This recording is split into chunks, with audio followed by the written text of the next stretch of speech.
optimal minimal. At this altitude, I can run flat out for a half mile before my hands start shaking. Can I ask you a personal question? Now would seem an appropriate time. What if I did the opposite? I'm a cybernetic organism, living tissue over a metal endoskeleton.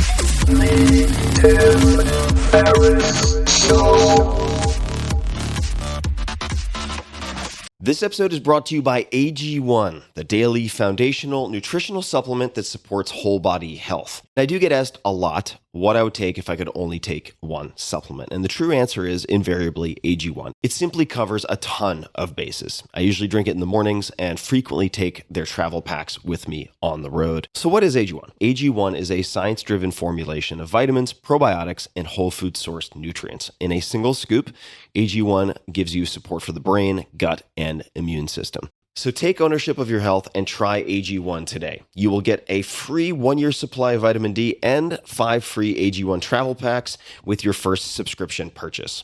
So learn more, check it out. Go to drinkag1.com/Tim. That's drinkag1, the number 1, drinkag1.com/Tim. Last time, drinkag1.com/Tim. Check it out. Derek, welcome to the show. Thank you. I am so excited to have you on. This has been in the works for many months. And now, of course, the timing is such, and I'm going to read a bio, a short intro for you, for folks, in a second, but we're going to come back to the subject of fasting because I'm 8 days into a 10-day fast. And I was astonished to hear when we were chatting a day or two ago that you have done something very similar, if not the same. So before we get to that, though, for everybody listening, Derek Sivers, one of my favorite humans. I'm so excited to have him on the phone. And here is a sketch of his background. Originally a professional musician and circus clown, Derek Sivers, you should say hi to him at Sivers on the Twitter, that is Sivers, created CD Baby in 1998, became the largest seller of independent music online with 100 million in sales for 150,000 musicians. In 2008, Derek sold CD Baby for 22 million, giving the proceeds to a charitable trust for music education. He is and has been a frequent speaker on the TED conference circuit with more than 5 million views of his talks. And since 2011, he has published 24 books, including Anything You Want, which shot to number 1 on all of its Amazon categories. It is also one of the few business books, which I think categorically are generally terrible, that I have not only read multiple times, but listened to multiple times. The last of which was in Sweden about a month and a half ago before deciding to take my startup vacation, effectively my retirement from startup investing. So, Derek, thank you for putting out such good work. First, before we even jump into it. Thanks. Good to finally, officially talk to you. We always talk off the record, which is kind of funny sometimes because every now and then people ask me about like, hey, do you know what Tim's investing in? Do you know about this? And I think, every time you and I talk, we talk about women. So here we are having an official conversation finally. No, we are. And I should also underscore for people, number 1, I'm 8 days into fasting, so if I sound like an idiot, I'm going to blame it on that. But second is that I consider you a reality check for me. And we first met, I want to say it was at a music and tech or tech and music event. Yeah. In 2007, perhaps, 2008. Yep. And I was familiar with some of your work. You had read the 4-Hour Workweek, and the prompt for me to call you oftentimes is number 1, if I just need a sanity check, where, for instance, if people around me seem to be asking the question, how should you best grow your company? And then there's an A, B, C multiple choice list. I don't necessarily go to you to get a D and an E. I go to you because you will say, well, why do you want to grow your company in the first place? Exactly.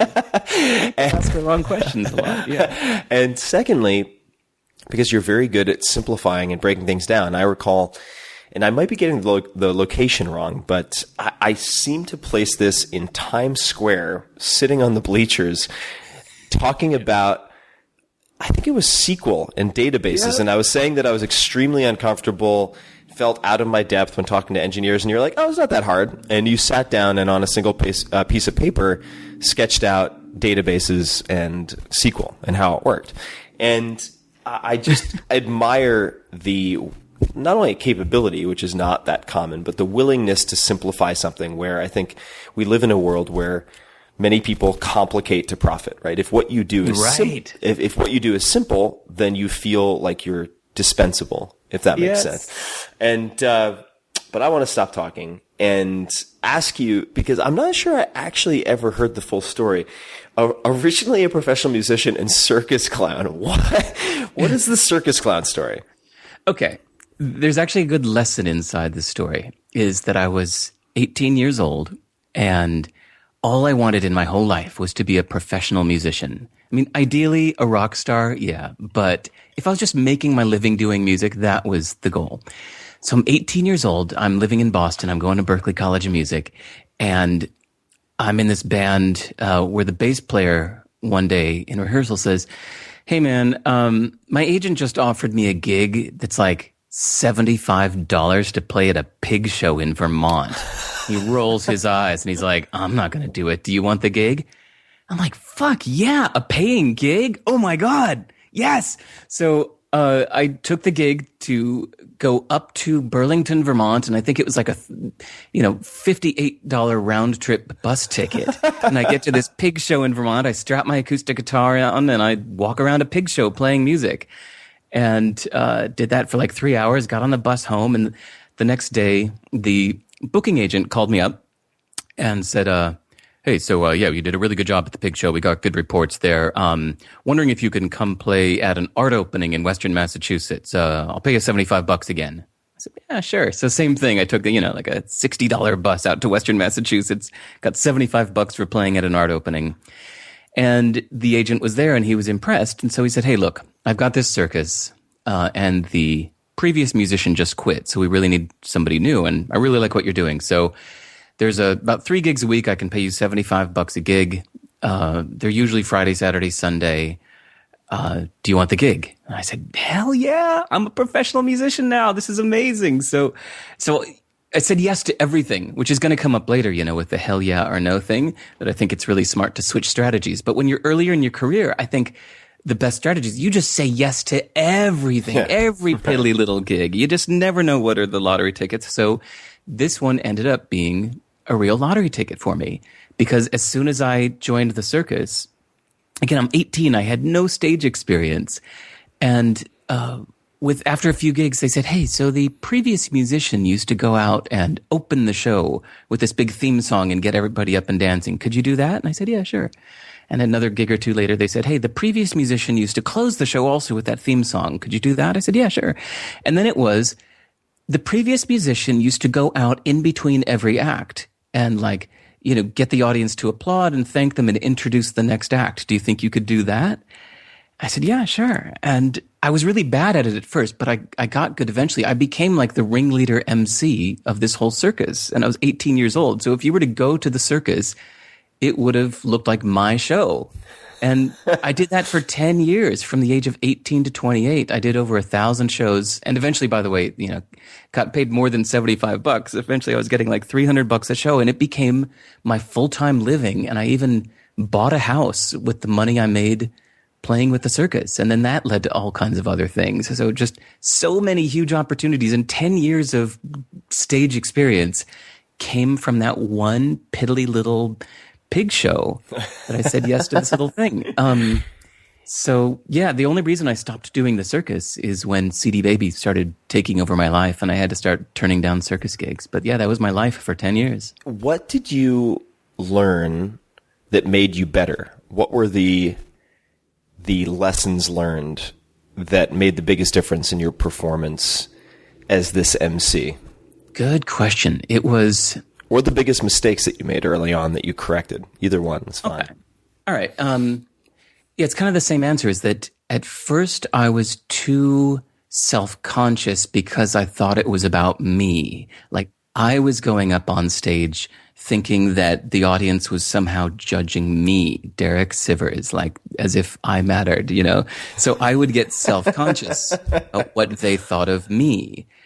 And eventually, and I think it took maybe like 10 or 20 gigs with the circus was run by a husband and wife team. And Tarleton was the name of the wife that she was the one really kind of out on the gigs and leading the circus. The husband was more the booking agent. And she's the one that like single-handedly gave me my confidence that I have today. Like sometimes when people ask me, why am I so confident? It's like, that's because of Tarleton. That's a longer story we get into. But anyway, Tarleton is the one that she just kept pushing me from backstage. Like, come on, you're up there acting like David Letterman. Like, don't do this whole kind of, yeah, I'm so cool. All right, everybody, here's the next act. Like, I think I was trying to be cool because I thought that people were judging me, right? Mm-hmm. And she said, these people came here for a show. Go give them what they came here for. And so one time I decided to go out there and just be over the top ridiculous. I went on stage and I said, ladies and gentlemen, what you're about to see is one of the most amazing things. You know, we have an elephant that is going to be coming from backstage. And I did this whole like thing in the fast talking voice and real like pizzazz to it. And the audience loved it. And I came backstage and she said, there you go. That's what people come to the circus for.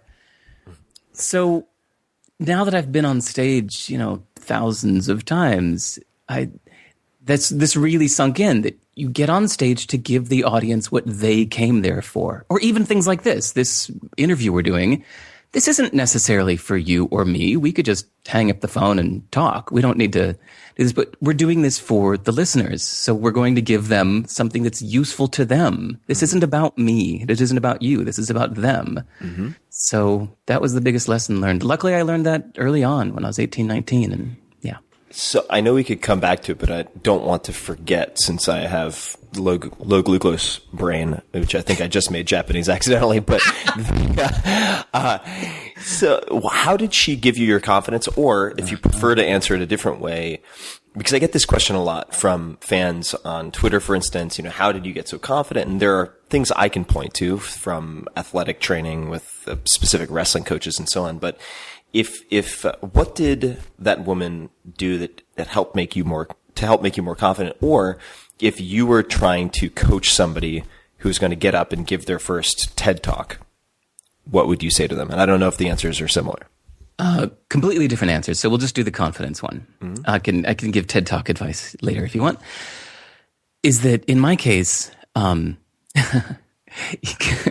you gotta understand, Tarleton was hot. I was 18, she was 33, and even the first time I ever saw her, I told you she was the booking agent's wife. So when I took that bus out to Western Massachusetts the first time, I'm sitting in the Worcester, Mass bus station. It's nasty. It's the dregs of the earth with fluids dripping, and it's gross. And I'm sitting there waiting for somebody to pick me up, and then like the door opens to the bus station, and it's like that scene in the movie with the backlit woman and, the fan blowing her hair and a dream weaver, is that moment. This gorgeous woman walks in the bus station. I'm like, who is that? And she walks towards me and she says, Derek? I was like, so that was Tarleton. So it's important to know that Tarleton is hot. She still is. And so, I was 18 and I was dating girls in Boston, and of course just everybody broke my heart, and this one girl from Texas just dumped me, and I was sad. And at that point, Tarleton and I had been traveling together on the circus for a year or so she knew me very well. And when I told her about the girl from Texas that dumped me, she just said, Derek, like, you don't understand. Like, I've met a lot of guys in my life. A lot of guys. She said, you are one of like the smartest, most brilliant, like considerate, like you've got a future, you've got your shit together. You're like, if some woman doesn't see that, that's her problem. Okay. So the first like 100 times she said this, I just thought she was just being nice, I was like, oh, thank you, but I'm still sad. And I think it took about a year where she like just kept telling me this and kept telling me this. And after about a year, it kind of sunk in. Like I just noticed that I had kind of internalized this. Like, yeah, sorry, and you can't see me right now, but I'm just like, changed my posture. I'm like, yeah, I'm pretty fucking awesome. I'm cool. And like, I really internalized that. So I just carried that with me ever since, Sometimes there's this beautiful Kurt Vonnegut quote that's just a throwaway line in the middle of one of his books that says, you are whatever you pretend to be. That's such a good line. And I took that to heart. That I just thought, I'd also been reading Tony Robbins and stuff by then. Actually, Tarleton is the same woman. She's the one that told me to read Tony Robbins' Awaken the Giant Within when I was 19, and that changed my life. So yeah, she's one of like the big three influences on my life. That's probably the exact same age that I read the exact same book, just as a side note. That is the good time to read it, those formative years. So, yeah, I think you are whatever you pretend to be. I think I just realized somewhere in there that you can just choose to be confident. She helped kind of start it for me, but then I kept it up myself. Even when everything's going terribly and I have no reason to be confident, I just decide to be. It seems like most of my friends who are what most people would consider successful in various respects can trace their confidence back to either or both and a specific woman and a specific coach or mentor of some type. It almost always comes down to one or both of those. Ooh, Tim, I've never told you about Chemo Williams. It's a great name and I want to learn more. No, I don't know anything about. This is so up your alley. I can't believe I've never told you this. Okay. Thanks for prodding me. I mean, you prompted me with that because you're right. It was a gorgeous woman, Tarleton, and it was a music teacher, Chemo Williams, he changed my life a year or two before I met her. Okay. So imagine this. I'm 17 years old now. I'm living in suburban Chicago and I decide to go to Berklee College of Music because I want to be a famous musician. And just like 2 or 3 months before I'm supposed to go, I see an ad in the local Chicago Tribune for music typesetting. And I'm wondering like how much sheet music I'm going to have to be writing. So I call up this classified ad in the paper and I say, can I ask you some questions about music typesetting? And he said, sure. Well, why do you want to know? And I said, because I'm about to go off to Berklee College of Music in a couple months. And he said, oh, really? He said, I used to teach at Berklee College of Music. I said, you did? Do you think you can give me some tips? He said, yeah, here's my address. Come to my studio at 9 a.m. Thursday morning. See you then. And he lived like way downtown Chicago in an area I'd never been to. And I'm going to do a little foreshadowing of the story. Perfect. Right now, because when I got married years later to the woman I met when I was sitting in Times Square with you, he was one of only 3 people I invited to the wedding. It was Tarleton from the circus, Chemo Williams, my music teacher, and my first girlfriend, Camille. Those are my only 3 guests to my wedding. And Chemo Williams told the story to my family. He said, I tell people all the time, I get all these kids that want to be famous. And I say, yep, show up at my studio at 9 a.m. And he said, nobody ever does. Nobody has their shit together to show up when I tell them to. And he said, so I'd honestly forgotten that there was this kid that called from a classified ad. That was his way of saying no. Yeah, no. It's just his hurdle. He was like, yeah, all right, kid, sure. Here's a 7-foot hurdle. Let's see how you do. Exactly. So, he said, so, my doorbell rings some Thursday morning at 8:59 a.m. And I open the door and there's some long-haired teenager sitting there. And, so now flipping back to, first person point of view is, Chemo Williams is this large black man from Hawaii that was a musician that attended Berklee School of Music and then stayed there to teach for a while. And so what he taught me in 4 lessons got me to graduate Berklee College of Music in half the time it would take. And here was his thing. He said, the reason I wanted you to study with me for a bit. He said, I know you only have 8 weeks before you go to school. He said, I think you can graduate Berklee School of Music in 2 years instead of 4. He said, the standard pace is for chumps. I should get a T-shirt made. Yes, I know. This is totally Tim Ferriss stuff, right? This is I can't believe we hadn't talked about this before, that he's the one at the age of 17, 18 got me into this mentality. He said, where the standard pace is for chumps. The school has to organize its curricula around the lowest common denominator so that almost nobody is left out. So they have to slow down so that everybody can catch up. But he said, you're smarter than that, or anybody can be smarter than that if they want to be. So you can go as fast as you want. And here's how. And so he sat me down at the piano. He said, okay, what do you know about music theory? I said, well, I don't know. Let's find out. And he just asked me a few of these music questions like, okay, how does a major scale go? Da, da, da, da, da, right? Okay. Show me the tritone. Do you know what a tritone is? Okay. Play me a tritone in the C major scale. I'm like, okay. B and F. He said, okay. Now, how can you take that and what other chord can you make from B and F? He said, okay, that's called the substitute chord. Now, what is a resolution? We realized, and he was just like, boom, boom, boom, at this kind of pace. He was doing all this music theory stuff with me. It was so intense. And I was like, I had all this adrenaline like a video game. I was like, this is amazing. Okay, keep going. I said, okay, do that and this and this. And that was like a 2-hour lesson that went at that kind of pace. And then he dumped a bunch of homework on me. He said, okay, now go home tonight and take this big book of jazz standards. Find me all the 2/5 substitutions or 2/5 closures. Now substitute chords for that and then come back next Thursday and we'll do this again. So we did that for like 4 Thursdays in a row. And sure enough, what he taught me in 4 2-hour sessions was basically like 2 years of Berklee College of Music. He compressed it into 4 lessons. Wow. So that when I showed up to my first day of Berklee, I tested out of the first few years of classes, just thanks to him. And then he even taught me a strategy. He offhand mentioned, he said, I think they might still have a rule in place where those other required courses, that you have to take to graduate, he said, I think you could pretty much just buy the books for those and then contact the department head and just take the final exam to get credit. So I did that too. So I, when I got there, all those required classes like, Bach counterpoint classes, I wasn't so interested in it. So I bought the book, did all the homework, approached the department head, said, can I take the final exam for this? And he said, looked at me weird and said, okay. Took the final exam and got credit without ever having to attend the class. And that's how I graduated Berklee College of Music in 2 years.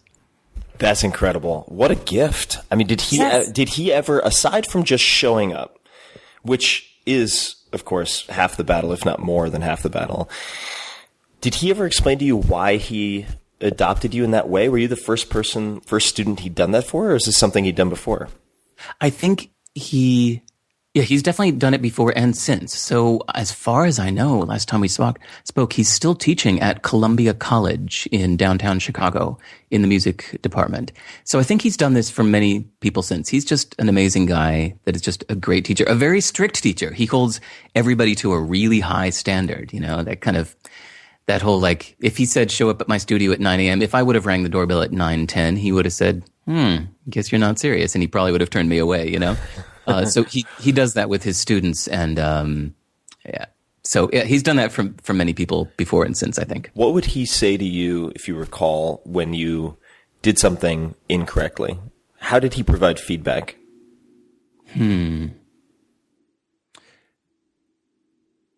Well, I think for specific things, he just kind of give me that raised eyebrow look, like, "Oh, really? You think that is that a set?" But you know what? It's kind of the answer to your question. Is he would question things, kind of like you were talking about, calling me when wondering if people are asking the right question. So when I that very first phone call where I said, I'm going to go to Berklee College of Music in 8 weeks. And he said, really? Why do you want to go to Berklee? And I said, well, because I want to be a famous, successful singer, songwriter, performer. He said, He said, well, 4 years and $100,000 in tuition. It's a lot of money to learn to write a verse and a chorus. Like that kind of thing. Like, right. Oh, really? Is that really the reason you're doing this? Like, just constantly questioning. That's so incredibly, especially at that age. I mean, what an incredible molding that he provided. Yeah. And ever since then, I mean, you and I have often the same approach to life, like looking for the shortcuts, or just kind of more like looking at the way that most people do things and saying, like, you don't have to do it that way. That's very inefficient. You could just do this.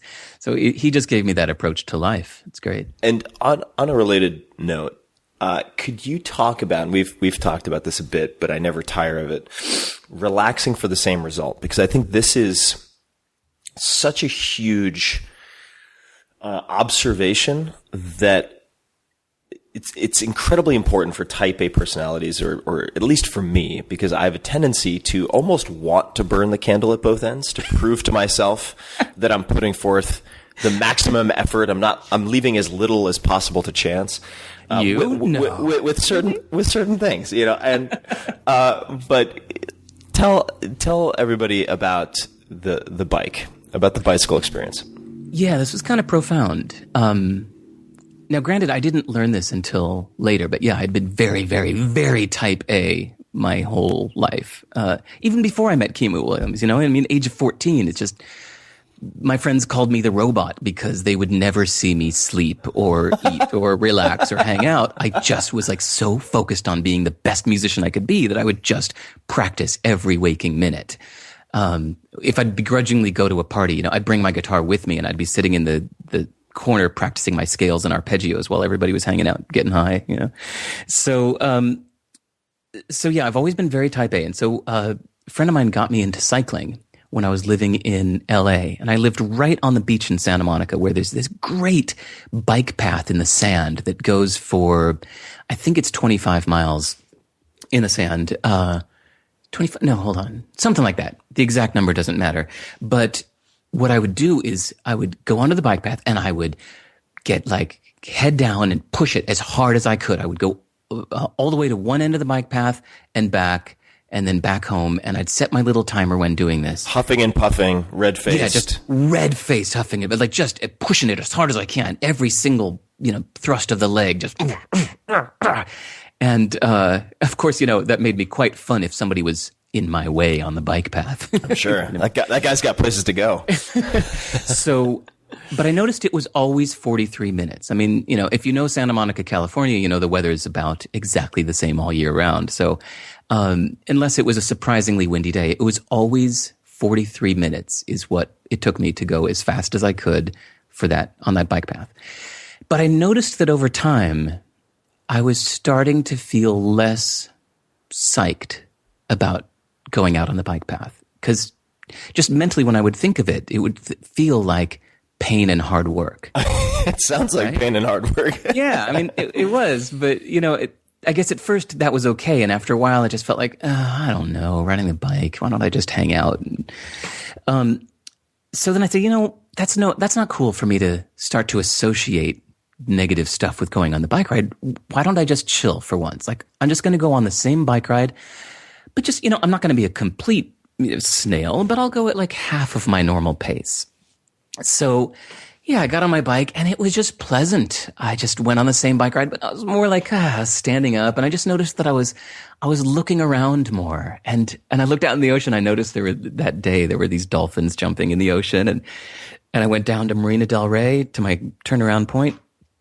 And, actually it was when the breakers at Marina Del Rey, there was a penguin that was flying above me. I was like, no way. I looked up. I was like, hey, a penguin. And he shit in my mouth.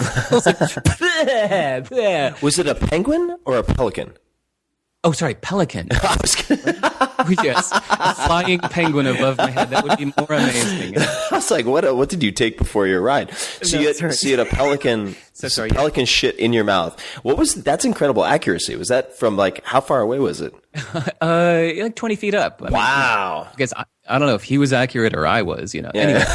So, point is, I had such a nice time. It was just purely pleasant. There was no red face. There was no huffing and puffing. I was just cycling. It was nice. And when I got back to my usual stopping place, I looked at my watch and it said 45 minutes.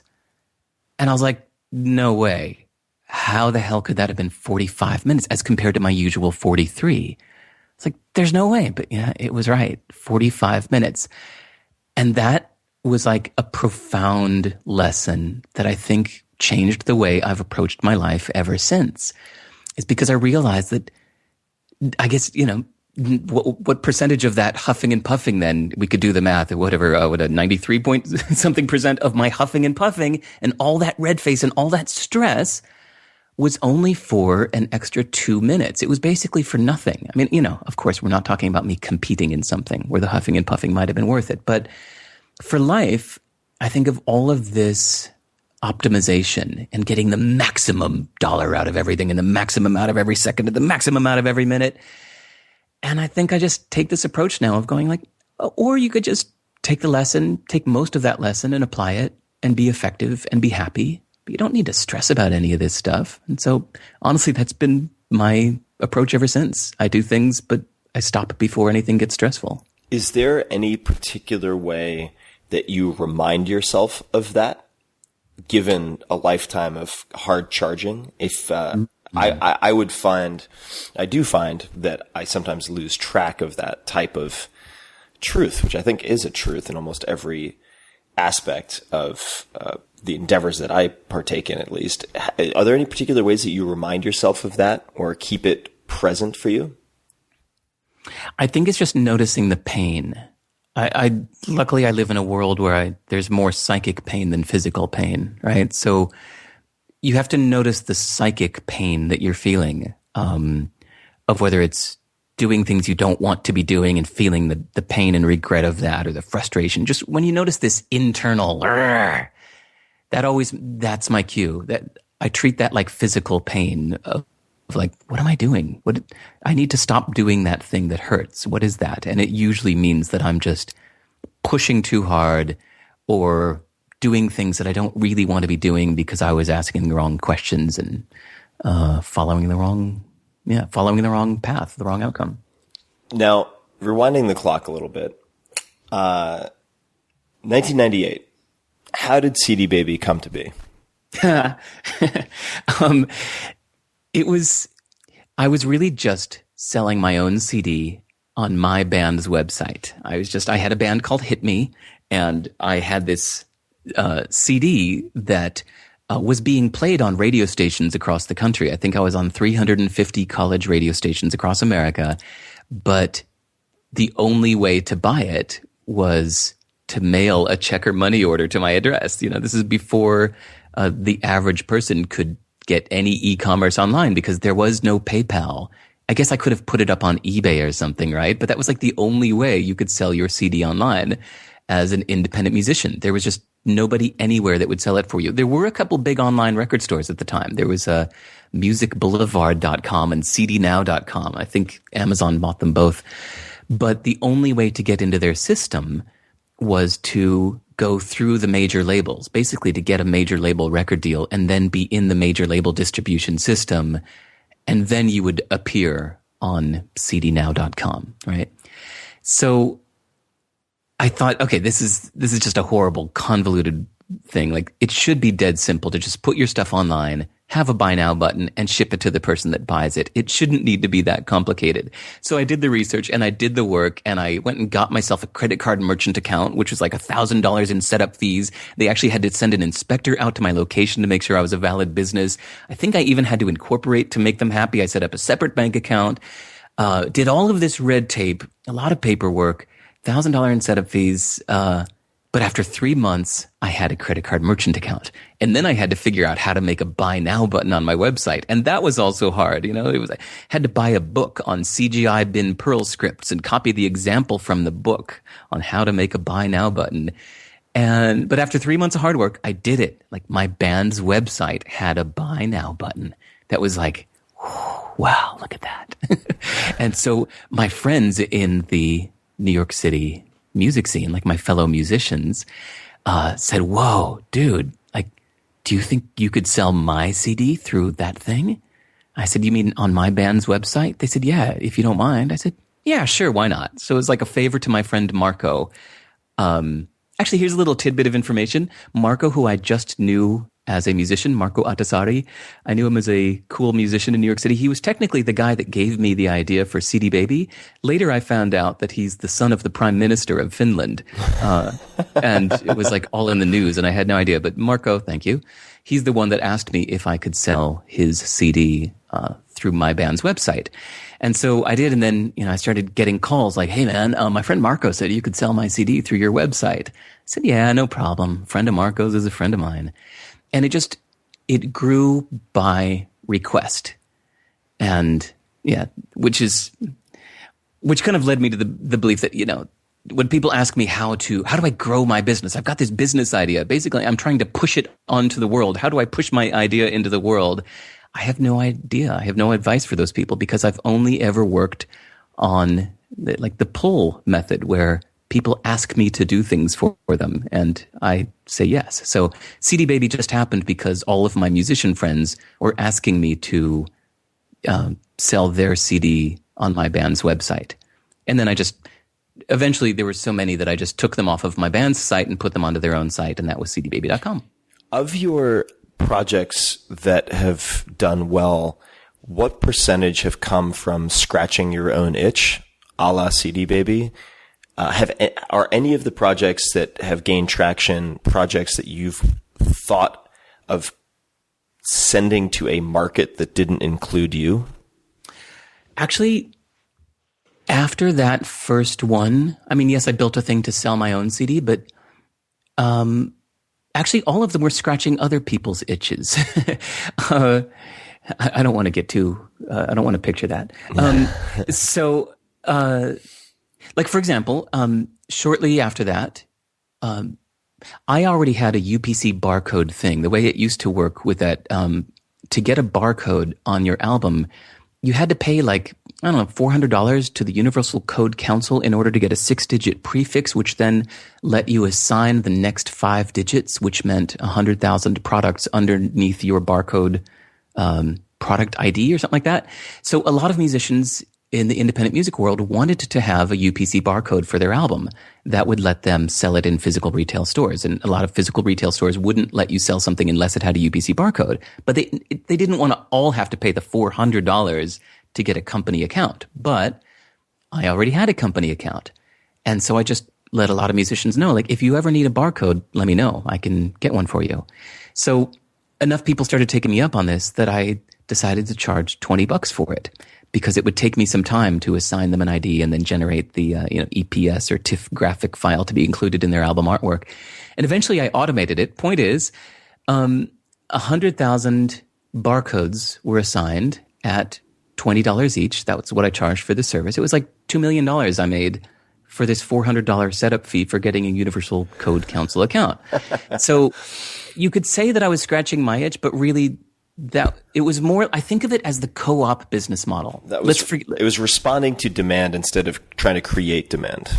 Is that? Yes. I've never tried to create demand. I've never done that. I don't know how. I've only basically answered the calls for help, right? And it's usually using this, what I call the co-op business model, which is, I've already got something. Other people could use it. I'm happy to share it. I'll just charge a little something to help pay for my time and resources, so that we can all share this resource that I've already got.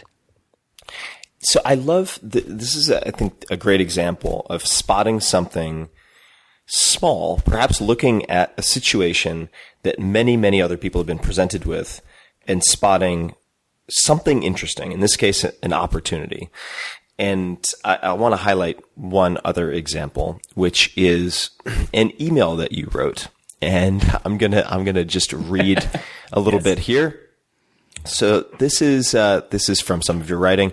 When you make a business, you're making a little world where you control the laws. It doesn't matter how things are done everywhere else. In your little world, you can make it like it should be.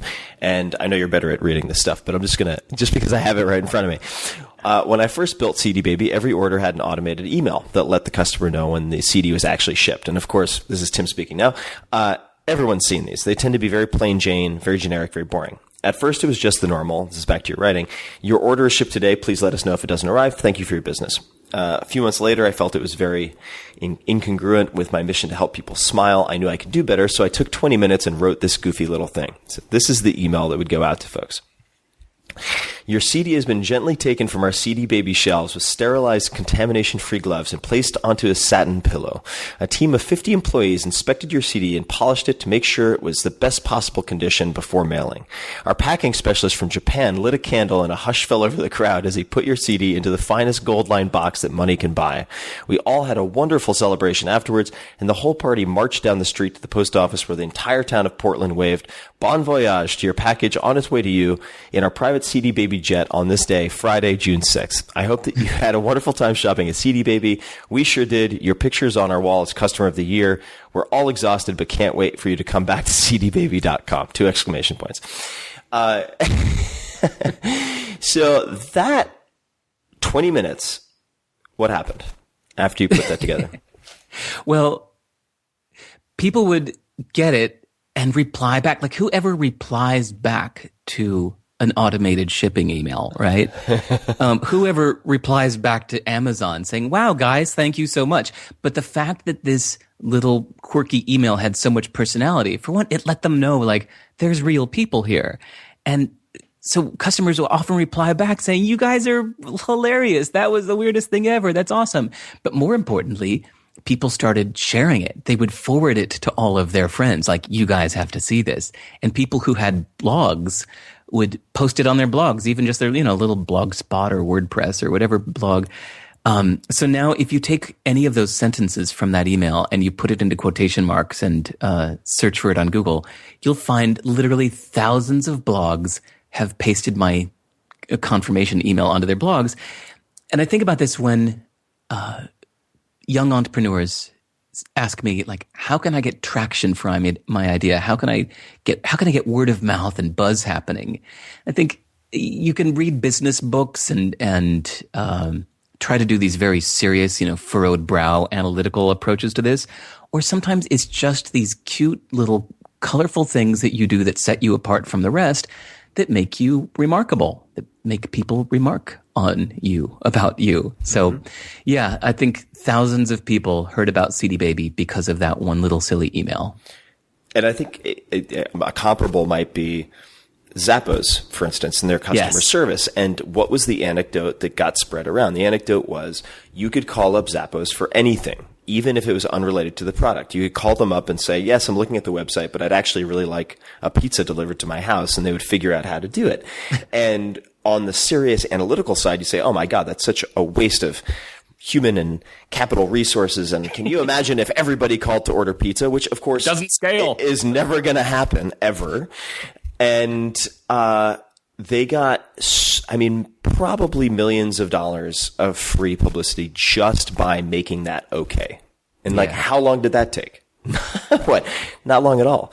Plus, you know what, man? It's, I don't mean to sound like new agey or whatever, but it's the right thing to do for the world, right? It's like, just put aside the numbers for a bit. It's the right thing to do. It's cool. It makes people happier. It makes the people working there happier, which makes them more into the whole feeling of what they're doing. There's so much more to a business than just the money. Yeah. So tell me about, I remember reading about this, but I think we might have talked about it at one point, which was when people would call CD Baby trying to offer you financing. How did those go? Well, so remember, I started CD Baby at like the end of 97, beginning of 98. So it was the first .com boom, and so much money was flying around, and everybody was trying to push money at everyone who had a .com on their domain name or had anything going on. So of course, me with an actual like profitable running business that was really the only game in town, by the way, like back when I started it, if you were a musician that wanted to sell your music online, there was a guy named Derek in New York that could do it for you, and that was it. There were no other businesses that would do it. Some showed up like a year or two later, but at first I had no competition at all. I was it. So yeah, tons of money was shoved my direction, and I entertained the first few calls, and they said, we want to invest in your company. I said, well, why? And they said, so you can grow it faster. I said, but I don't want to grow it faster. They said, well, don't you want to scale or get more resources? I said, no, I have all the resources I need. Like, I'm good. Like, I was profitable, since the first month in business, because my startup costs were $495 is what it cost me to start the business and get it running. It took me 6 days to build the site and get it up and running. And it was profitable in the second month of business. When I sold over $400 of CDs that second month in business, I was profitable ever since. And I just didn't need the money. And so, yeah, people kept offering, and they would wave these big dreams in my face, thinking it was going to distract them or entice me, but it just didn't. And I remember, I doubt you remember, mp3.com was a big deal in like 1999 through 2002 or so. They were like the big daddy of independent streaming music online and downloads. And so they had they had an IPO, they were public, and mp3.com was interested in buying CD Baby, and they asked what my price would be. And I said, I'm just not interested in selling. And they said, come on, everybody's got their price. And I said, no, I'm not interested. I'm having fun. They said, come on, even billions of dollars. And I said, what are you, Carl Sagan? No, I don't want to sell. There's just nothing in it for me. I'm enjoying what I'm doing. I don't need the money. So after that point, like after the first year or two, I just taught my customer service people, like, if you get any calls from investors or whatever VC firms or any of that, please just tell them no. Like, don't even send them my way. We're just not interested. So, yeah, that lasted for 10 years. And how did you develop that relationship with money? Is that something from your parents? Is that, and I'm going to ask a very personal question also, and you can feel free to not answer it, but why were none of your family members at your wedding? Oh, sorry, they were too. Sorry, when I said three guests, I meant, yeah, except for okay. All right. Sorry about that. All right. No. Now that I've checked that, okay. I hate them. It was in the back of my mind. So how did you develop this relationship with money where you would say no like that for 10 years? Because that's not what most people would do. Because I had enough. Actually, you know what? It's a bit of a trick reason, because in the early days, I still considered CD Baby to be a bit of a distraction. Because you remember, I was making my living as a professional musician, which was my original goal and dream. So I was living my dream. Like I was touring, playing on people's records, producing people's records. I played about 500 colleges in the Northeast. I was making good money as a professional musician. Like that's what I really wanted to do. And this little CD Baby thing was just like a favor I was doing for my friends to kind of give back to the community, right? So as it grew, well, I didn't want it to grow, because it was taking me away from my music, which was my real love, just making the music, not selling other people's music. So there was this moment when I kind of sadly realized, I think I've created a business. Oh, well, I might as well make it something awesome. Meaning, I want to make it like a utopian dream come true from a musician's point of view. And I spent a night brainstorming, like, what would a real like dream come true from a musician's point of view look like?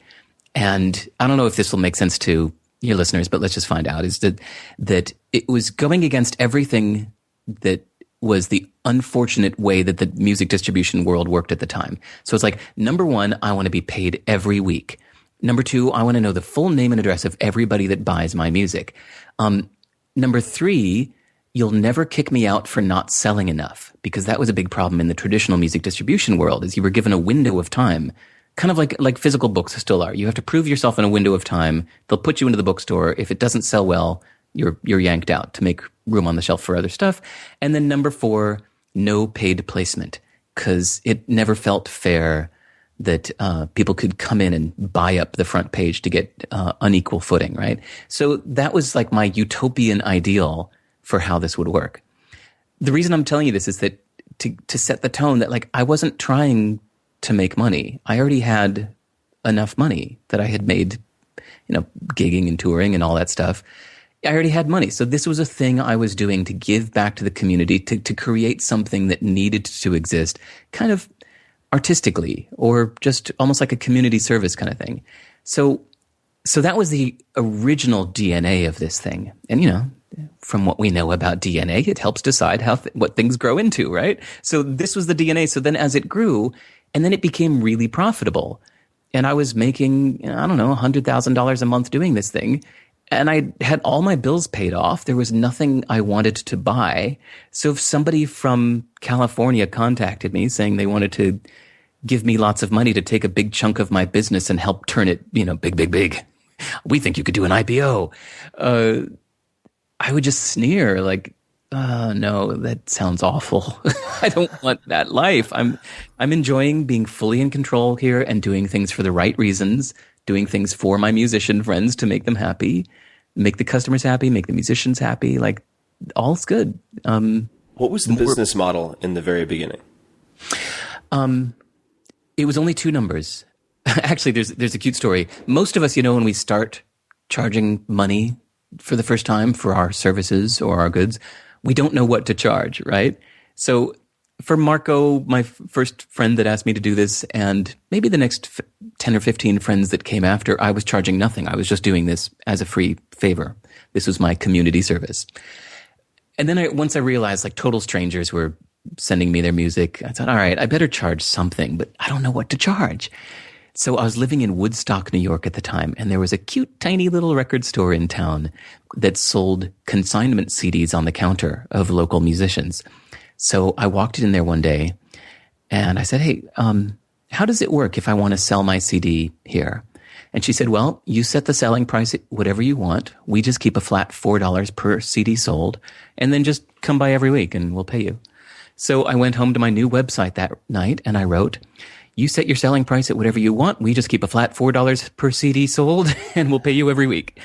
And then I realized that it took about 45 minutes of time for me to set up a new album into the system, because I had to, lay the album art on the scanner and Photoshop it and crop it and then fix the musicians' spelling mistakes in their own bio and all that kind of stuff. That took about 45 minutes of work per album. So it shows you what I was valuing my time at those days, that I thought 45 minutes of my time, that's worth about $25. So I'll charge a $25 setup fee to sign up for this thing. And then, at the last minute, I thought, wait a second. In my mind, 25 and 35, they hold that, they're in the same like brain cell in my head. 25 and 35, those numbers don't feel very different when it comes to cost, like $10 is different and $50 is different, but 25, 35, that occupies the same space in the mind. So you know what? I'm going to make it 35. That will let me give anyone a discount anytime they ask, even if somebody's on the phone and upset, I'll say, you know what? Let me give you a discount. And so I added in that little buffer so I could give people a discount, which they love. So yeah, $35 setup fee, $4 per CD sold. And then Tim, for the next 10 years, that was it. That was my entire business model, was generated in 5 minutes by walking down to the local record store and asking what they do. I love that story and simplicity, because I think there is an infatuation, a fetishizing of pivoting in the tech startup world that has infected many other types of entrepreneurship, where people think like, oh, if I'm not pivoting, I'm not doing something correctly. I should change my business model and my entire customer base every 2 months. Yes. And I don't view that as a virtue. Yes, there are times to change if something isn't working, but if you don't take the time up front to think about that, and then you're constantly chasing the latest sort of fad or whatever appears on the cover of TechCrunch or Inc. magazine or something like that, it's a recipe for failure for most people. Yes. Right? I mean, there's a huge survivorship bias. I'm just going to rant for a second. There's a huge survivorship bias that I think is important to realize if you're hoping to become an entrepreneur or are an entrepreneur. If you're only reading the cover stories, you're only getting the happy success stories. And for that reason also, I think it's dangerous to idolize people who bet the farm and just happen to pull it off, because those are the people who are going to be written about. Much like if you open a Barron's and you look at all of these mutual funds with these spectacular records, well, maybe they just got lucky and all the other ones can't afford to buy ads because they're no longer in existence. Right. And so I think it's very similar. Now, the one of the essays that you're best known for is Hell Yeah or No. And this has been extremely important for me to consistently reread or listen to. How did it come about, and what is the gist of that? There was a music conference in Australia that I had told my friend I would go with her to. It wasn't even like the conference themselves were really expecting me. It was my friend Ariel Hyatt is one of the best publicists I know, and she was speaking at that conference and asked if I would come with her as like a co-presenter in her mentor session or something. So I had said yes like 6 months before. Yeah, sure, Australia. I'm living in New York City. I'm like, yeah, sure. And then once it came close and it was like time to book the ticket, I was like, ugh, I don't really want to go to Australia right now. I'm busy with other stuff. And it was actually my friend Amber Rubarth, who's a brilliant musician. I was on the phone with her and kind of lamenting about this. And she's the one that pointed out, she said, it sounds like, from where you're at, your decision is not between yes and no. You need to figure out whether you're feeling like, fuck yeah, or no. And I said, yeah, that's really what it comes down to, right? Because the idea is, if you're feeling anything less than like, oh, hell yeah, I would love to do that. Oh my God, that would be amazing. If you're feeling anything less than that, then just say no. Because most of us say yes to too much stuff. And then we let these little mediocre things fill our lives. And so the problem is, when that occasional big, oh my God, hell yeah thing comes along, you don't have enough time to give it the attention that you should, because you've said yes to too much other little half-ass kind of stuff, right? So once I started applying this, my life just opened up, because it just meant I just said no to almost everything. But then when the occasional thing came up that I was really like, you know what, that would be awesome, then suddenly I had all the time in the world. And, people say this, I'm sure, every time people contact you, every time people contact me, they say, look, I know you must be incredibly busy. And I always think like, no, I'm not. because I'm in control of my time. I'm on top of it. Busy to me seems to imply like out of control. Like, oh my God, I'm so busy. I don't have any time for this shit. To me, that sounds like a person who's got no control of their life. Yeah, no control and unclear priorities. Yes, exactly. So you asked how it's applying in my life. That still just on the little tiny day-to-day level, even personal things. God, even people you meet, as I'm dating, you have to do the hell yeah or no approach. Or people ask you to go to events, or God, even people asking to do a phone call or anything. I think, am I really excited about that? And, almost every time the answer is no. So I say no to almost everything. And then, occasionally something will come up. Even a little surprise will be dropped in my lap, like this thing that happened just 2 months ago called the Now project, which we don't even really need to talk about. The details don't matter so much, but it was just something that popped up that seemed really interesting and people really wanted. And luckily, because I say no to almost everything, I had the time in my life to make it flourish. So for the last 6 weeks, all I did full time, 12 hours a day, was suddenly work on this brand new thing that showed up because I could, So that's to me the lovely, result of taking the hell yeah or no approach to life. Where can people learn more and check out the Now project? And also, I should note in advance that for folks listening, we will also include links to anything we've mentioned in the show notes, which will be at 4hourworkweek.com/Derek, all spelled out. But where can people find more about Now? It's, if you go to nownow.com, you'll find more about that. It was just, in short, I noticed that everybody has an about page on their site, and people have a contact page on their site. But usually whenever I'm looking at somebody's personal site, even yours, a big thing I often wonder is I wonder what he's up to right now, working on kind of stuff. And Twitter and Facebook don't answer that. You can see somebody's stream of stuff, but it just kind of says okay, here's what I had for dinner last night. Here's something in the news I'm mad about, or here's a cute thing I'm sharing. But it doesn't really tell me how are you? If you and I haven't talked for a year, what's up? How you doing? What you working on? So to me, the whole idea of a now page on your site, it's just a general, here's what's up with me now. So, I just had one of those on my site. I had a now page, and then a guy named Gregory Brown, saw it, liked it. He put one on his site. And all I did was just retweet him when he told me. I said, cool, I wish everybody had a now page. And within a few hours, there were 8 more people had a now page. And then within a month, 550 people had a now page on their website. So I just put together nownow.com. It's just kind of a cute collection of people who have a now page on their website. But yeah, anyway, but you know what I mean? The point is, the details don't matter, but I'm so glad I had the time to do that. And it was only because I say no to almost everything that I was able to just throw myself into this project and build this new thing on a whim and catch the momentum.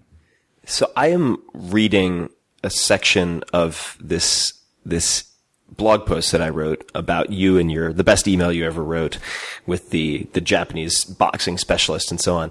And one of the paragraphs that I put here, for those people interested, it's just the most successful email I ever wrote, but it's everywhere online. And it reads, stranger still, at its largest, Derek spent roughly 4 hours on CD Baby every 6 months. He had systematized everything to run without him. And feel free to correct that if it needs to be corrected. But assuming that's roughly true, what were some of the most important decisions or realizations that made that possible? I love the timing for when I read 4 Hour Workweek, because it was actually just after I had done this like complete delegation of everything. That it was feeling the pain from everything having to go through me, right? Like it was my business, right? 100%, no investors, no nothing. It was me. And so I hired people to help me. It was all me.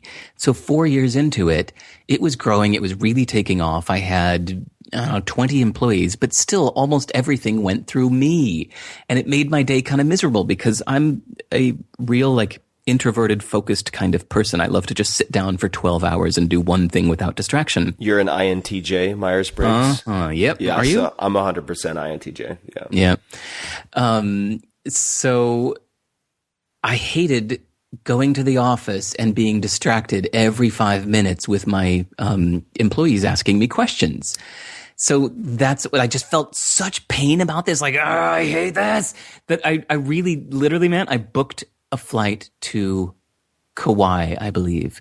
And I was going to move to Kauai and not give my employees my phone number and literally move. I don't mean like take a vacation. I mean like I am now going to be running or I'm going to be the owner of CD Baby on a little island in Hawaii, and you guys just figure out your own damn problems.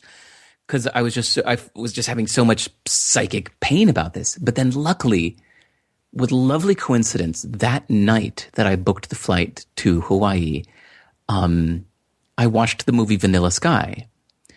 And in Vanilla Sky, Tom Cruise is like the owner of this big publishing company, but he gets all caught up with these crazy women and gets too overwhelmed with his life and focusing on his own happiness and or unhappiness and all that.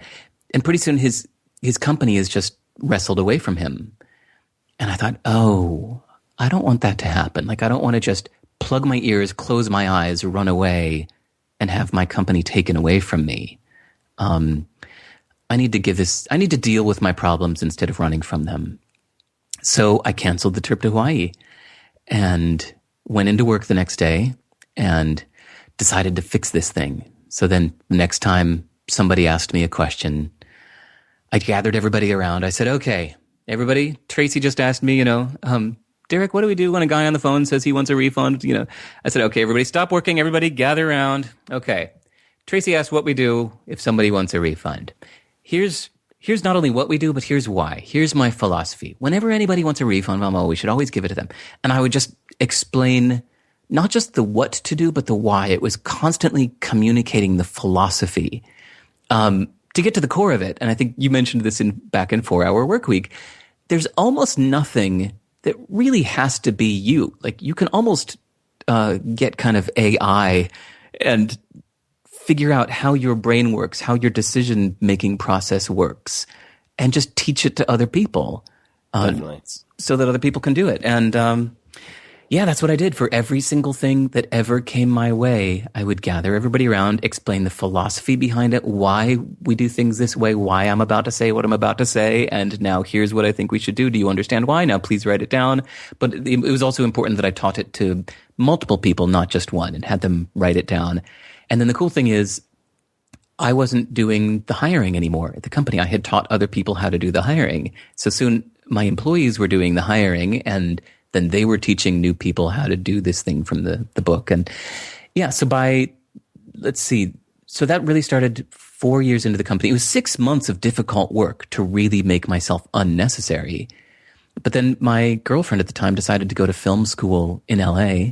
So I decided to follow her down there. So I moved down to LA to be with her, which was a nice symbolic way to let the company know, like, you're on your own. I'm still the owner. And in fact, so there's one little caveat to the thing where you said that I was working on CD Baby for 4 hours a year or whatever you said. Yeah, 4 hours or 6 months. Is that's how much time I spent doing the stuff I didn't want to be doing, right? The monotony, the bureaucracy stuff, that I had reduced down to almost nothing, like a few minutes a week. But what I was doing from 7 a.m. to midnight every single day was programming, like the future of CD Baby. And that's just the stuff that I loved doing. So it was about making my life the way I wanted it to be, working on the stuff that I wanted to be working on, and not doing the stuff I didn't. Which I'm glad you brought that up, because I want to clarify something that is a common misconception related, understandably, to the title of the 4-Hour Workweek. And it's like the single largest blessing and curse that is going to follow me for the rest of my life. But it's a catchy title. Yes, I tested it on Google AdWords. Yes, had a great conversion rate. That's why it's that, instead of something stupid like Lifestyle Hustling or The Chameleon, blah, blah, blah. I had a bunch of terrible titles. That one performed best.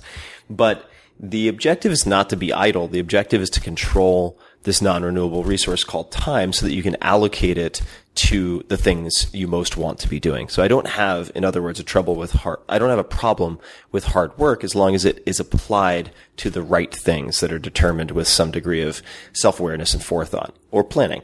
So that's a sort of PSA, not for you, Derek, because you've read the book, but for every like dick who stands up at a public Q&A and goes, "Well, Tim, I just want to ask, do you work 4 hours a week?" And just want to like turn into one of the Fantastic Four and punch him in the neck from 300 feet away. But for everyone who's maybe inclined to stand up and ask that question, there's the answer. Read the book.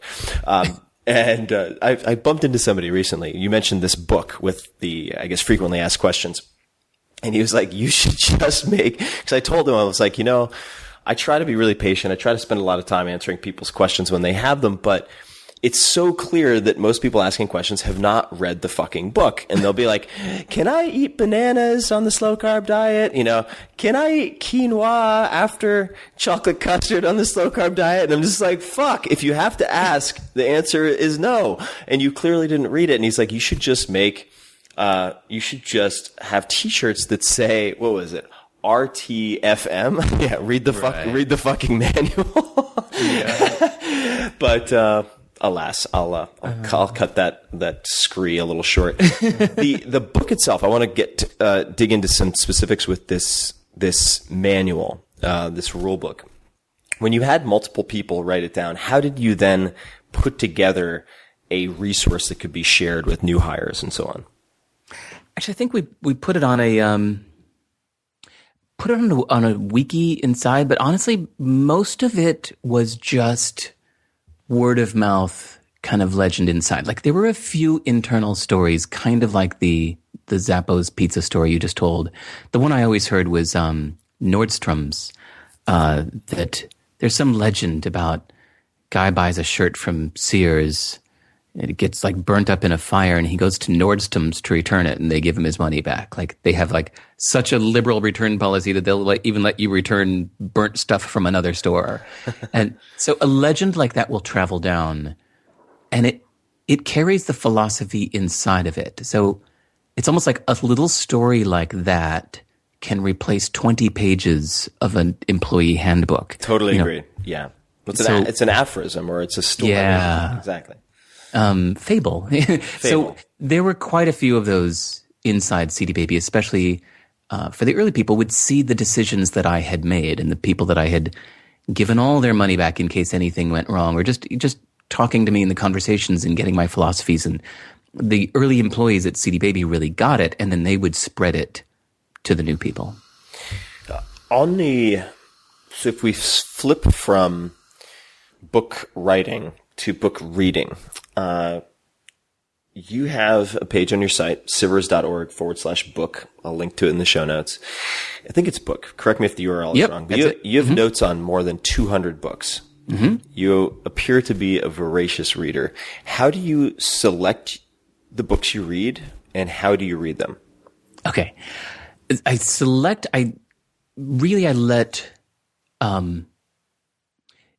usually large numbers of people decide, meaning like lots and lots of 5-star reviews on Amazon, right? Occasionally, somebody that I really respect and that knows me will tell me, you need to read this book. And even if it's had no reviews on Amazon, I'll just trust them. But for the most part, I tend to go for things that I've seen lots of rave reviews. Then I browse through the description on Amazon. Then I look at the review, actually read the reviews people have said, and it really sounds like something, okay, this sounds worth my time. Because I don't read fast, and I don't try to read fast. I like to sit and ponder as I'm reading. So when I'm committing to a book, yeah, that's 20 or 30 hours often. So I don't take it lightly. So yeah, I tend to go with lots of Amazon reviews, but then I also give up quickly. So if like if by chapter 3 I'm not really into it, I'll just ditch it. And you don't even see those on my site. So I've ditched almost as many as you see there. And I just don't write them up. I just delete them on the Kindle and move on. So, but here's the interesting thing there's a couple interesting things. So years ago, actually it was around 2007 when I first read 4-Hour Workweek. I was living in London, even though CD Baby was still like up and running back in Portland, Oregon, just because I wanted to experience the world. I was living in London at the time. And actually, you know what's funny? I don't know if I ever told you this cute story. It was my friend Ariel Hyatt, who I mentioned earlier, that told me about you and the 4-Hour Workweek, but she told me a little fable about you. Talk about those little fables. So I can't remember if I ever confirmed this with you. We'll find out. We'll find out right now. I think at the time she was going to some kind of like mastermind seminar by one of those like how to be a millionaire kind of guys. Mm-hmm. And apparently, like 5 or 6 of those how to be a millionaire kind of guys held some big mastermind thing in Hawaii or something. And you were supposed to be there. Mm-hmm. And you didn't show, and I think like Robert Kiyosaki and people like that were there. And you were supposed to be there, but you didn't show up until the 3rd day, where you showed up like covered in mud because you had just on a whim decided to try sleeping in a tree or something like that. Mm-hmm. The legend goes. And she told me about the 4-Hour Workweek. But basically, like in this context of this guy, Tim, that doesn't give a fuck about convention. And it totally sounds like your kind of guy that is doing the things the way that you do it, because you don't give a fuck about convention either, and you should read his book. So that was like, yeah, I think it wasn't even available in England at the time. I had to go. Actually, I think the first time I got 4-Hour Workweek was some like illegal PDF download of it off of BitTorrent kind of thing. That's how it happens a lot. So that story, I believe, is true. So I remember this particular event in Hawaii around the time that the book came out, or maybe a year afterwards, within the year following publication. And I remember going to Hawaii and realizing that I wanted to explore Hawaii as opposed to sitting in the conference room. So I rented a car and ended up finding a bed and breakfast where this house was built in the trees. This is totally true. And, but it wasn't available, or it wasn't on the market. And the caretaker ended up being this very attractive woman. And I said, well, is there anything that I can do to be able to sleep in this treehouse? Because I'm really obsessed with this idea, and it looks like Jurassic Park here with these sort of prehistoric looking plants. And she had some like a ditch that needed to be dug or something. And so I did that and did all this manual labor. And then I ended up being able to stay in the treehouse. And I think that it was on the Hana, I want to say the Hana Highway, if I'm getting that right. Just spectacular. I think it was in Maui. And so I did show up to the event late, like a tank top and these absurdly, now even to me, embarrassing like European short shorts. I don't know why. And yeah, that's a true story. The legend is true. So confirmed. It's so funny. I forget what tangent we were on. Oh, we were talking about how you read books. Okay. So right around that time, I had been reading books voraciously for years, and people often ask about like mentorship and did you have any mentors? And I say, well, no, books are my mentors. Like books guide almost everything I do. Like the stuff I've learned from books totally guides my life. So I realized though that I would love a book while reading it, and maybe it would still echo with me for a few weeks after, but 2 years later, I couldn't even remember if I had read it or not. And I thought, that's really a shame. Like, I remember at the time that book meant a lot to me. Why is it now 2 years later I've forgotten everything? I said, no, that's not good. So what I started doing in 2007 is every book I read, I would keep a pen in hand and I would underline my favorite sentences, circle my favorite paragraphs, write notes in the margins. And then after I was done reading the book, I would put aside like 2 hours to open up a blank text file and type out everything into a plain text file, so that I could, knowing that plain text files are about the most permanent, long-lasting format there can be. They will work on everything. You can read them on phones or new devices we haven't even thought of yet. We'll always be able to read plain text files. So I started doing this for every book I read, and then I would review my notes later. So every time I'm, say, just eating breakfast or something for 10 minutes, I'll pull up one of the notes from a previous book I read and just kind of re-review it. Sometimes kind of stop, take a sentence that means a lot to me right now, open up my diary and write about that for a while. Like really internalize. Basically, I wanted to memorize every lesson I had learned in every one of these books. So that's what I started doing. I even started putting them into spaced repetition systems, and that didn't really work out too well because I wasn't sure how to, formulate that knowledge into a Q&A flashcard to kind of format. You're using a super memo or something like that. Exactly, Anki. Yeah. So, Anki, side note for people, means rote memorization in Japanese. Really? A-N-K-I. Mm-hmm. Sorry to interrupt. So it wasn't until, say, 2010 that I realized that I just had all of these lovely book notes hidden on my hard drive just for my eyes only. And I thought, why don't I just put them on my website? If the publishers tell me to take them down, I will, but maybe it's of use to people. So, sivers.org/book. What you're seeing is all of my detailed book notes I've taken since 2007. If you were to, and this may be a very difficult question to answer, but to suggest 5 to start with, or so. Okay. I mean, I'm just throwing out a random number, but if you were to suggest some books to start with at sivers.org/book. And and by the way, this is not a setup for my own book. This is just... no. God, wouldn't that be cheesy? Yeah. First, the 4-hour work week. Second, see rule number 1. Yeah, no. So, I've actually already answered the question for you because, once I posted them on my site, I realized I should give them like a 1 to 10 rating because I knew this is the next question people are going to ask is, well, which ones would you recommend? So I give every book a 1 to 10 rating, and it's when you go to sivers.org/book, it's already sorted for you with my top recommendations up top. And I think it's, you know what? I hadn't told you this either. Back in 2008 or 9, you and I were sitting down the hill from your house, that local coffee shop, and we were talking about the Charlie Munger book, that big thick black one. I forget what it's called. Seeking Wisdom. Seeking Wisdom. From Munger to Darwin, or maybe the other way around, by Peter Bevelin. That's it. Yes. Yeah. And so that's a fascinating book. Well, I'm glad to have turned you on to it. Oh, yes, I appreciate it.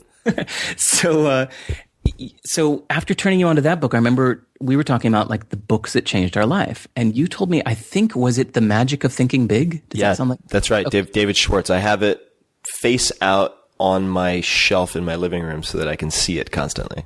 Okay. So when you told me that The Magic of Thinking Big made such a big difference to you, I think like the next week I picked it up and I read it. And it did nothing for me. Yeah. So like, it has to catch you at the right time. Exactly. And so that's why. And it's also one of those books, sorry, I'm getting defensive, but it's one of those books that I read in around 2000, maybe a year or two after college, when I was in a shitty, 100+ hour a week job where I'm sleeping under my desk and sitting in the fire exit because that's the only place they can fit me. But yeah, it has to find you at the right place at the right time. Exactly. And so there have been people that I tell about how Tony Robbins' Awaken the Giant Within totally changed my life, and I give it to friends and they go like, I don't know, it did nothing for me. So you're right, it does matter when you read a book. Even I noticed on a specific subject, I read and loved Stumbling on Happiness. Loved that book. And so I read like 2 or 3 more books on the subject of the study of happiness. And by the time I got to the third one, I forget what it's called right now. Maybe Happiness Project or something like that. Whatever the third one I read was, I remember flipping through the book quickly, like, yeah. I know. I got it. And so I gave it a really bad rating on my website. And somebody emailed me later going, hey, that book changed my life. I can't believe you gave it a 2 out of 10 rating. And I looked again at my notes and I thought, it's actually probably a really good book. I just read it at the wrong time because I had just read 2 other books on that subject. And so, yeah, exactly. Just in a different order, it might have been a 10.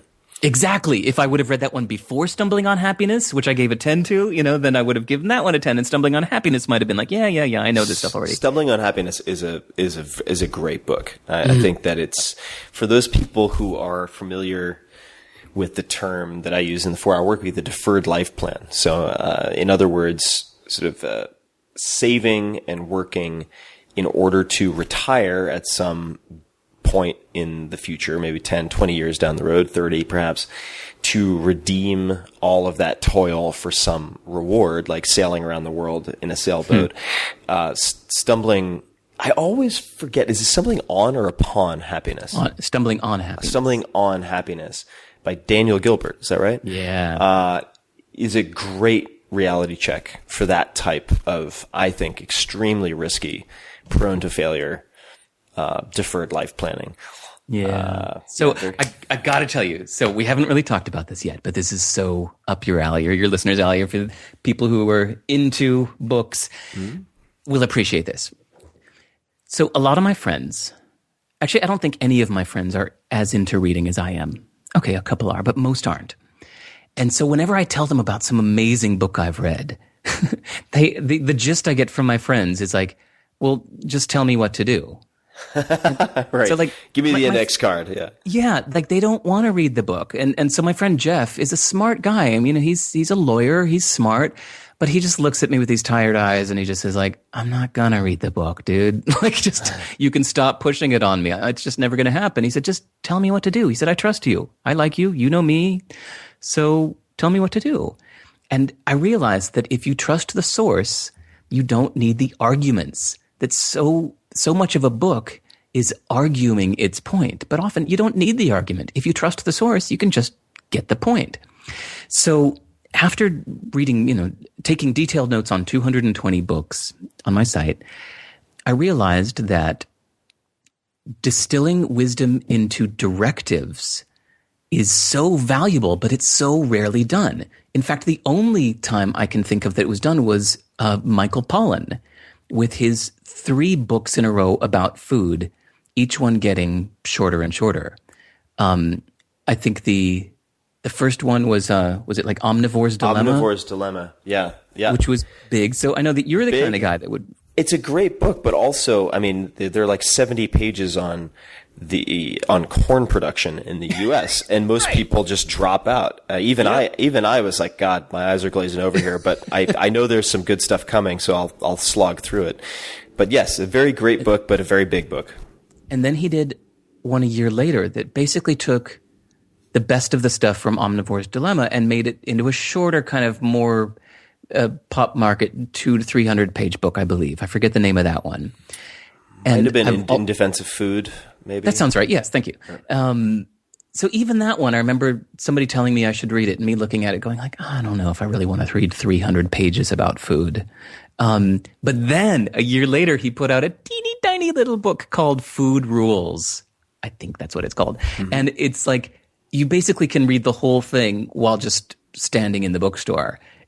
He took the energy and the effort to compress everything he's learned into very succinct directives. And that's what it's, sentences that tell you what to do. Do this, do that, or don't do that. If your grandmother wouldn't recognize it as food, don't eat it.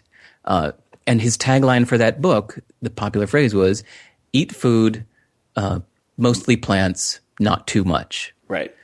And I so admired that. I got inspired by the effort it takes to distill the blah, blah, blah, blah, blah down into the specific sentences for the people that just aren't going to read that 900-page book, right? Like probably all of that same information is in the 900-page book, but we just have to realistically admit that most people will never read the 900-page book. So as I'm reading these 300-page books, 220 of them, very often there will be some like brilliant, amazing, important point on like page 290. And I feel a little sad that almost nobody's going to read that. Like, I wish that these little tiny points were extracted, like without all of this surrounding argument. So, especially, okay, I'll admit this was also sparked by the idea of when I had a kid, and I thought, like, I might not be alive when he's my age, or even when he's 19. I might die before he gets older. How could I compress everything I've learned that I think he should know into a real succinct format that he will definitely read? And then, of course, I thought, and you know, other people will read too. So I got onto this idea of the Do This project, which is, instead of talking around a subject, just giving directives, saying, do this, do that, don't do this, don't do that. Which is kind of funny because it feels very presumptuous, right? Like, who am I to tell others what to do? But then I think, well, who am I not to, right? It's useful. So get over myself. Kind of like you asked about, like, you know, me on stage when I was 18, what was the biggest lesson learned? Like, this isn't about me. People aren't here about me. They're here for their own gain. Even, you know, that, oh, you asked about my advice to TED speakers. That's my main advice to TED speakers. It's like, people aren't here to see you and your life story. People come to TED or watch TED videos to learn something. So just speak only about what is surprising and skip everything else. But anyway, if people could start with one of your talks. I know I'm interrupting for a second, but which talk would you suggest as a starter? My favorite one is the one, I think on the TED site, it is called Weird or Just Different. I call it the Japanese addressing system. That's my And I actually know what that means. Yeah. Yeah. It can be so confusing, but yeah. Weird or just different. Until somebody explains it to you, and then you realize, like, oh, it's just a different way of thinking. And here, I'll just give you a little teaser. The talk is only 3 minutes long, so you go to TED.com and search for Derek Sivers, and it's called Weird or Just Different. But the little teaser is it blew my mind when I found out that in Japan, the reason the streets don't have names is because they think of the streets as the empty, unnamed spaces, because the blocks are the things that have names. The blocks are the piece of land with houses on them. That's what's important. Whereas in America and most of the world, if you say, what is the name of that block? People will look at you weird. Like, well, this is Oak Street. This is 3rd Avenue. What do you mean? And they say, well, what is that block called? He said, that doesn't have a name. We don't name our blocks. We name our streets. The blocks are just the unnamed spaces in between named streets. So in Japan, it's the opposite. The streets are the empty, unnamed spaces in between named blocks. So I realized that how many things in life actually work just as well the complete opposite way we're used to thinking of them. Both ways are correct. So anyway, that's the idea. Yeah. But we were talking about directives. Yes. And the advice you give TED speakers is just how I took us off track. Yeah, that's right.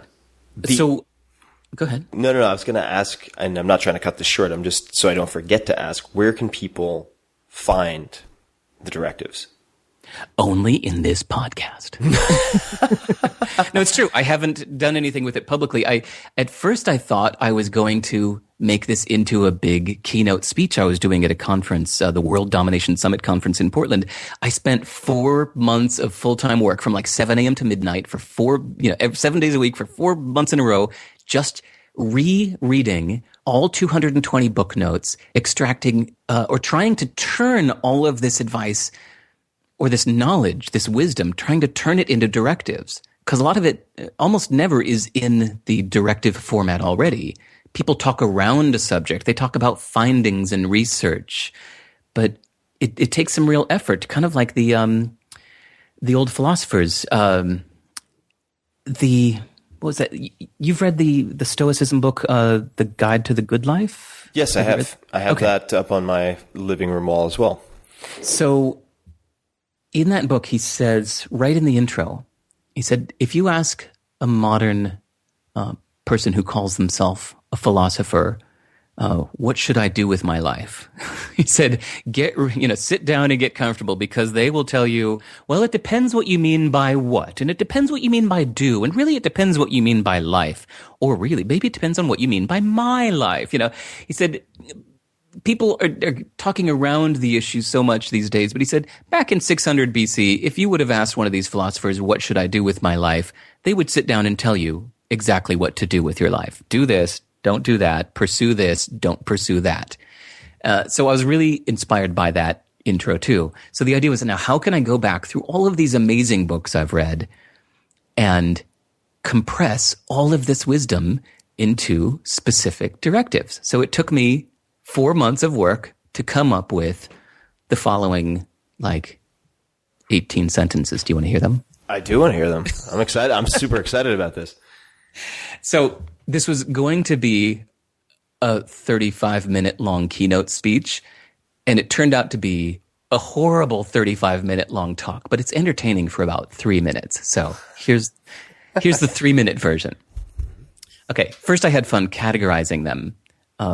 So this is the category called How to Be Useful to Others. Ready? I'm ready. Number 1, get famous. Do everything in public and for the public. The more people you reach, the more useful you are. The opposite is hiding, which is of no use to anyone. How to be useful to others. Number 2, get rich. Money is neutral proof that you're adding value to people's lives. So by getting rich, you're being useful as a side effect. Once rich, spend the money in ways that are even more useful to others. Then getting rich is double useful. How to be useful to others. Share strong opinions. Strong opinions are very useful to others. Those who are undecided or ambivalent can just adopt your stance. But those who disagree can solidify their stance by arguing against yours. So even if you invent an opinion for the sole sake of argument, boldly sharing a strong opinion is very useful to others. How to be useful to others? Be expensive. People given a placebo pill were twice as likely to have their pain disappear when told that that pill was expensive. People who paid more for tickets were more likely to attend the performance. So people who spend more for a product or service value it more and get more use out of it. So be expensive. That's it. Okay, this is good stuff. So that's how to be useful to others. That's just one category. I've got a few more if you want to hear them later. Yeah, well, what is your favorite of the remaining categories? Maybe we could do one more. Okay, good. If you imagine that I've got a few more that are done in that format, like I've got, this is very Stoicism, like I've got a whole category called How to Thrive in an Unknowable Future. It's like prepare for the worst, expect disaster, own as little as possible, choose opportunity, not loyalty, choose the plan with. Let's do that one, since I'm a sucker for Stoicism. All right. Let's talk about that one. Okay. So how to thrive in an unknowable future. Prepare for the worst. Since you have no idea what the future may bring, be open to the best and the worst. But the best case scenario doesn't need your preparation or your attention. So mentally and financially, just prepare for the worst case instead. And like insurance, don't obsess on it. Just prepare and then carry on appreciating the good times. How to thrive in an unknowable future. Expect disaster. If you ever watched a VH1 Behind the Music, you know that like every single success story had that moment where the narrator would come in and say, and then things took a turn for the worse. Right. So fully expect that disaster to come to you at any time. You have to completely assume that it is going to happen and make your plans accordingly. Not just money, but health and family and freedom. You have to expect it to all disappear. Besides, you appreciate things more when you know this may be your last time seeing them. How to thrive in an unknowable future? Own as little as possible. Depend on even less. The less you own, the less you're affected by disaster. How to thrive in an unknowable future is choose opportunity, not loyalty. Have no loyalty to location, corporation, or your last public statements.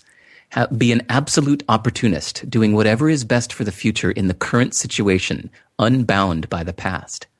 Have loyalty for only your most important human relationships. How to thrive in an unknowable future? Choose the plan with the most options. The best plan is the one that lets you change your plans. For example, renting a house is actually buying the option to move at any time without losing money in a changing market. And lastly, how to thrive in an unknowable future, avoid planning. For maximum options, don't plan at all.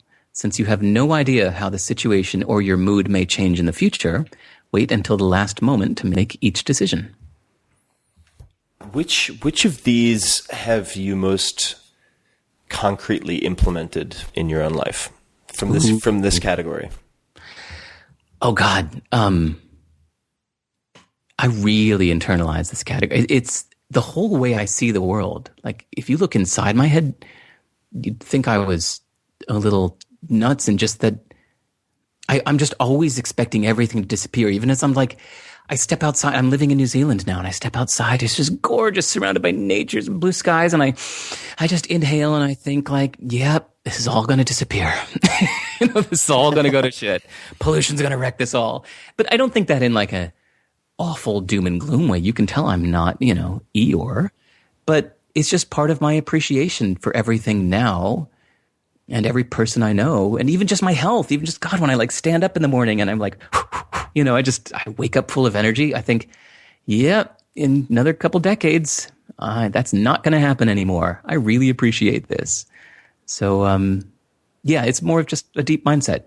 It's a practical. I give a short 5-minute talk on called Practical Pessimism. I think it was just Stoicism as a productivity system. I talked about this because I think it's so important that not to be brainwashed into looking at everything with rose-colored glasses, because it is not always a constructive exercise. In fact, it can very much be the opposite. And one of the primary reasons that I'm fasting right now, I'm 8 days into a target of 10. I'm getting a little woozy today, but all things mostly manageable, is, and I'm also, this is what I haven't mentioned to you, also unshaven, also wearing the same, mostly the same clothing, pants, jacket, etc., all week long. And the reason for that is actually, what you just said reminded me a lot of Marcus Aurelius's Meditations, which were the Emperor of Rome's wartime journal, never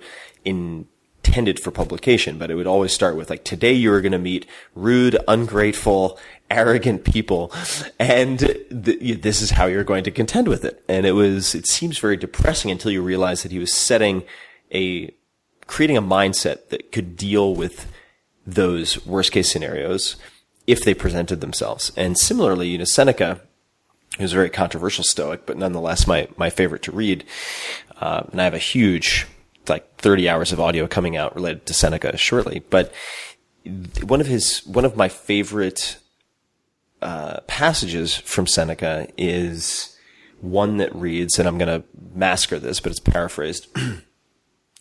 Set aside some time each month where you subsist on the scantest of fare, the roughest of dress, etc., etc., etc., asking yourself all the while, is this the condition I so feared? And so not only are you mentally preparing yourself by visualizing the worst case scenario, you're actually practicing, you're rehearsing poverty or lack of variation, or in my case, no food. I've done this before with, say, rice and beans for 5 days, and you're like, okay, it cost me $2 a day or less to eat, and I feel fucking fine. And in fact, not having the paradox of choice, having to go to the Thai restaurant and pick from 150 items that all have the same 6 fucking ingredients, that's been really relaxing, and so on and so forth. So that's maybe a slight digression, but I've always appreciated that about how you have designed your life. On the books, so I want to give. I'm sorry. Go ahead. Wait, actually, before we close out this subject, I have to just give you the one little punchline ending to these directives, because there were some that didn't fit into this do this format, do that, and I didn't want to start making lists of what not to do, because I liked the idea that every single sentence should be actionable, right? And so don't do this, don't do that didn't feel actionable enough to me. So I had fun, kind of our mutual hero, Charlie Munger, had a speech once that I think he gave at USC about how to be a failure. And it was so I made a category that was called how to stop being rich and happy. So this is after you're rich and happy, how to stop being rich and happy. And I thought you'd appreciate this first one. Prioritize lifestyle design. You've made it, so it's all about you now. Make your dreams come true. Shape your surroundings to please your every desire. Make your immediate gratification the most important thing. How to stop being rich and happy. Chase that comparison moment. You have the old thing. You want the new thing. Yes, do it. Be happy for a week. Ignore the fact that happiness comes only from the moment of comparison between the old and new. Once you've had your new thing for a week and it becomes your new normal, then just go seek happiness from another new thing.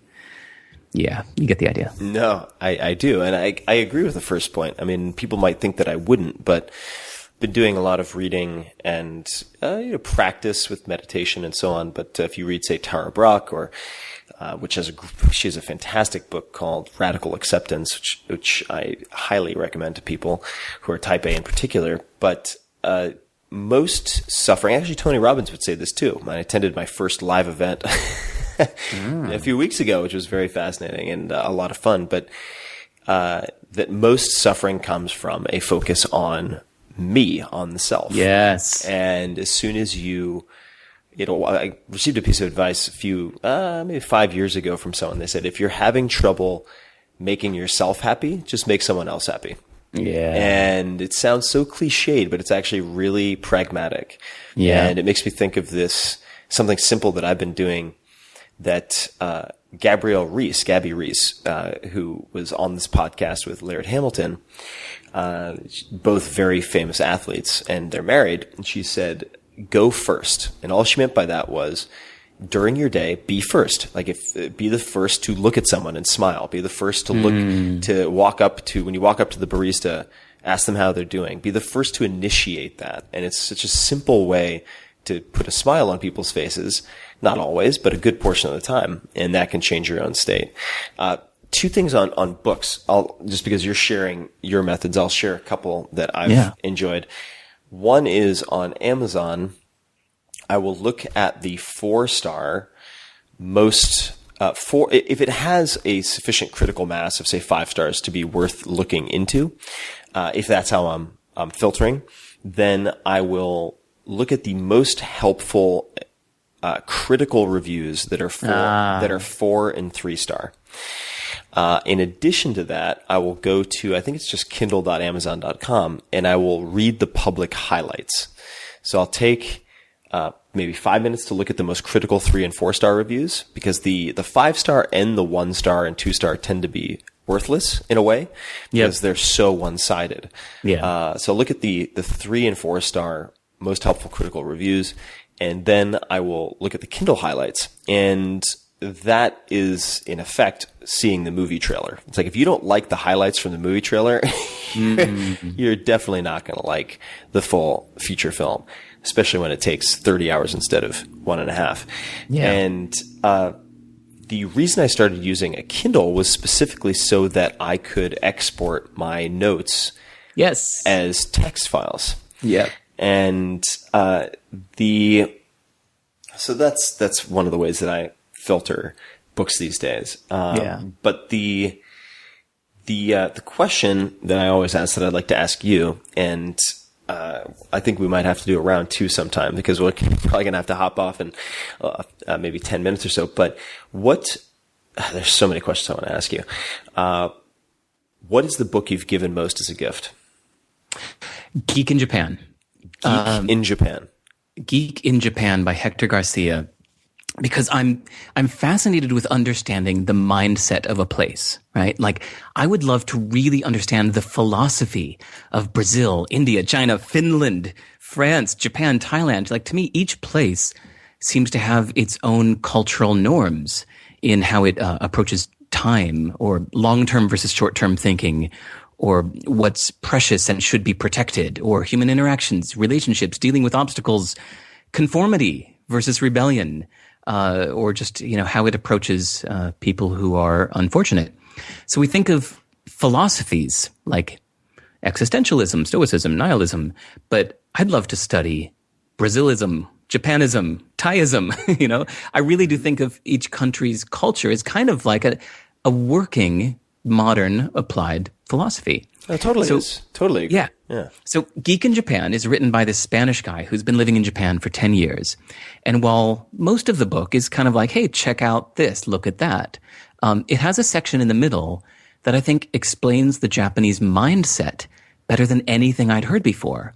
And I'd spent months in Japan over the last 20 years. I've gone there 5 or 6 times, and I used to play guitar for a Japanese pop star and toured the country. But somehow Geek in Japan made me understand Japan more. So I give that to everyone who's going to Japan. But actually, an even better book I've found since then on describing the mindset of a country is called Au Contraire, Figuring Out the French.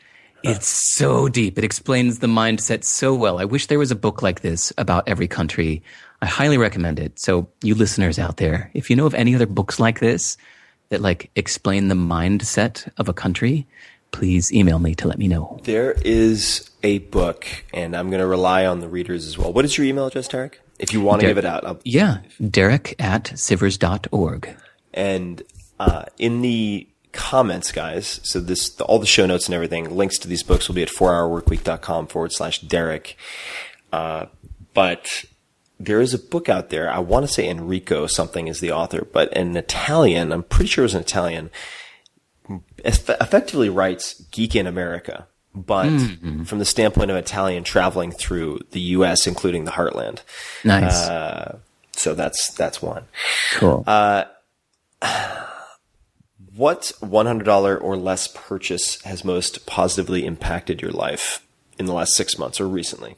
Well, I'm such a minimalist that I always avoid letting any new possession into my life, right?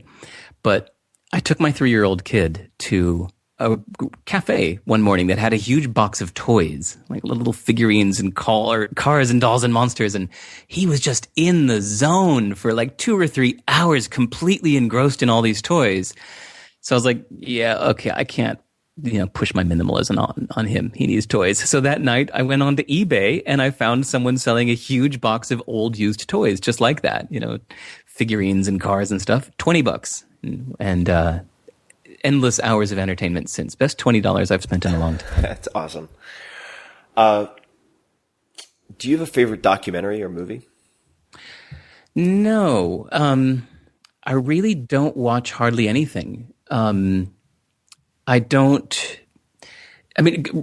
to the norm, right? I watch movies, but more kind of for the artistry, the cinematography, and I listen to music, of course. But I don't watch TED Talks or documentaries or TV shows. I don't even read blogs or articles, and I don't listen to podcasts. In fact, I listened to my very first podcast 2 weeks ago. That was the one with you and Tony Robbins. That was like the first time I'd ever listened to a podcast, because I just have this lovely optimized life where I just wake up and I write all day long. I have no commute. I'm never really driving anywhere, so I don't have any downtime like that.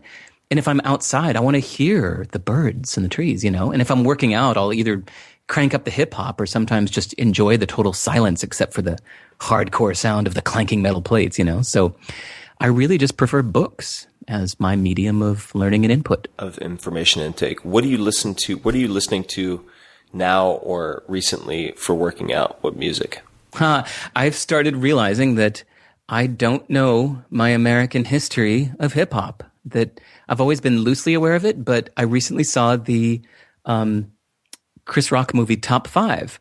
And the running punchline in that movie is like, he goes around like, what are your top 5? And people kind of name their top 5 hip hop artists, are the ones that they feel were like the most important. And there were some in there, I realized like, well, I know who these people are. Of course, we've all heard of KRS-One and Rakim, but it's like, wait, I don't think I actually know their music well. So I've started giving myself an education in the history of hip hop. And so lately I've been listening to nothing but hip hop, going back to the very beginning, the Wild Style movie and the kind of early stuff, and giving myself the chronological history of hip hop. It's been fun. Any favorites so far? I would say Eric B. and Rakim are way up at the top for me. Yes! Especially once I understood the context. When you hear the before and after, like right now you can take Rakim, for example, you can take him for granted the way that now if you listen to Jimi Hendrix, you can take what he was doing for granted because people have expanded on that. But if you think of like what people were doing with guitars before Jimi Hendrix and after, it was just, mind-blowing. And so I think Rakim is like that for hip hop, that you listen to what was going on before him And then he came along with just such a whole new approach that's changed everybody since. If you could have one billboard anywhere with anything on it, what would it say? Well, my real answer, if I was taking that literally, is that I would remove all the billboards in the world and ensure that they were never replaced. Like, have you ever driven through India, Yeah. It's so sad. Well, I haven't driven, but right, on my way to the Calcutta ER where I spent a week, I was briefly looking out the windows. Even in these small towns in Kerala, like there's almost no space that is left without advertising. So I really admire those places, like I think Vermont and Sao Paulo, Brazil, that ban billboards. But I know that wasn't really what you were asking. So my better answer is, I think I would make a billboard that would say, "It won't make you happy," and I would place it outside any big shopping mall or car dealer. So ideally, actually, I think, what would be a fun project is to buy and train thousands of parrots to say, "It won't make you happy. It won't make you happy." And then you let them loose in the shopping malls and superstores around the world. That's my life mission. Anybody in? Anybody with me? Let's do it. Yeah, it won't make you happy. Very stoic, very stoic. Which does not mean you can't have joy in your life, but I think Stumbling on Happiness is a great one for people to peruse. Do you have notes on Stumbling on Happiness? Yeah, that's on there. All right, great. So we will link to that. Okay, last question. I'll give one or two more, and then I think we might have to sometime soon talk about a round two if people are interested. So if you'd like to hear more with Derek, please let me know at tferris on the Twitter, TFERRISS, and you can loop in at Sivers as well. What advice would you give your 30-year-old self? And place us, if you would, for where you were at 30 and what you were doing. At 30, well, let's see. I had just started CD Baby at 30, but I think I think the biggest advice I would give to my younger self, or more like knowledge learned, like, hey, younger self, you should know this now, is that women like sex. I didn't know that until I was 40. I think I didn't get that. I think through, like teenage movies or whatever, we're kind of taught the opposite. That's like, men always want sex and women don't. I don't know why the media portrays it like that, but later I found out that's not true. But I think the more interesting answer is that my advice to my 30-year-old self would be, don't be a donkey. And what does that mean? Well, I meet a lot of 30-year-olds that are trying to pursue many different directions at once, but not making progress in any, right? And then, or they get frustrated that the world wants them to pick one thing because they want to do them all. And I get a lot of this frustration, like, but I want to do this and that and this and that. Why do I have to choose? I don't know what to choose. But the problem is, if you're thinking short term, then you're acting as if you don't do them all this week, that they won't happen. Mm-hmm. But I think the solution is to think long term, to realize that you can do one of these things for a few years and then do another one for a few years and then another.